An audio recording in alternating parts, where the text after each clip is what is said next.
ప్రజలారా, ఈ స్వామి అందరికీ ఈ నూతన దిన శుభాకాంక్షలు ఈ ర్యాలీ తరపున తెలియజేస్తూ ఉన్నాం.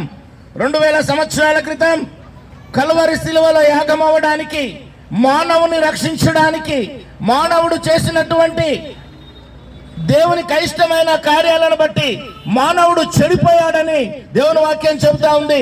ఉదయం లేచినప్పటి నుంచి తిరిగి సాయంత్రం వరకు మానవుని జీవితం ఏ విధంగా కొనసాగుతుందో తెలియని పరిస్థితులు, బయటికి వెళ్ళిన వ్యక్తి తిరిగి ఇంటికి వస్తాడో లేదో తెలియని పరిస్థితులు ఈ రోజు ఉన్నాయి. ప్రియమైన ప్రజలారా, ఈ స్వరం వింటున్న మీ అందరికీ ఒక శుభవార్తను తెలియపరచాలని మేము ముందుకు వచ్చాం. మానవుడు అనేకమైన మార్గాల గుండా వెళ్తూ మోక్షాన్ని అందుకోవాలని పడుతున్నటువంటి ఆ తపనను చూసి దేవుడే నరావతారునిగా ఈ లోకంలో పుట్టాడని వేద గ్రంథం, బైబిల్ గ్రంథం బోధిస్తా ఉంది. దేవుడు అనేటటువంటి వ్యక్తి ఈ లోకంలో పాపరహితుడిగా ఉండాలండి. అలాంటి పాపరహితుడిగా ఉన్నటువంటి యేసుక్రీస్తు ప్రభుల వారు ఈ లోకంలో పుట్టడం, ఈ లోకంలో మానవుని కోసం కల్వరి శిలువలో చచ్చిపోయి తిరిగి లేచాడు. ఇది సత్యం. మీరు నమ్మిన నమ్మకపోయిన యథార్థమైన సంఘటన.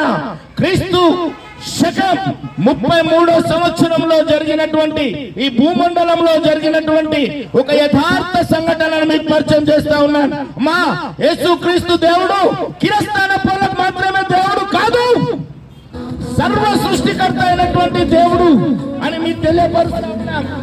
ఆ యేసయ్య దగ్గరికి రావాలి అంటే చెడిపోయిన మన మనసును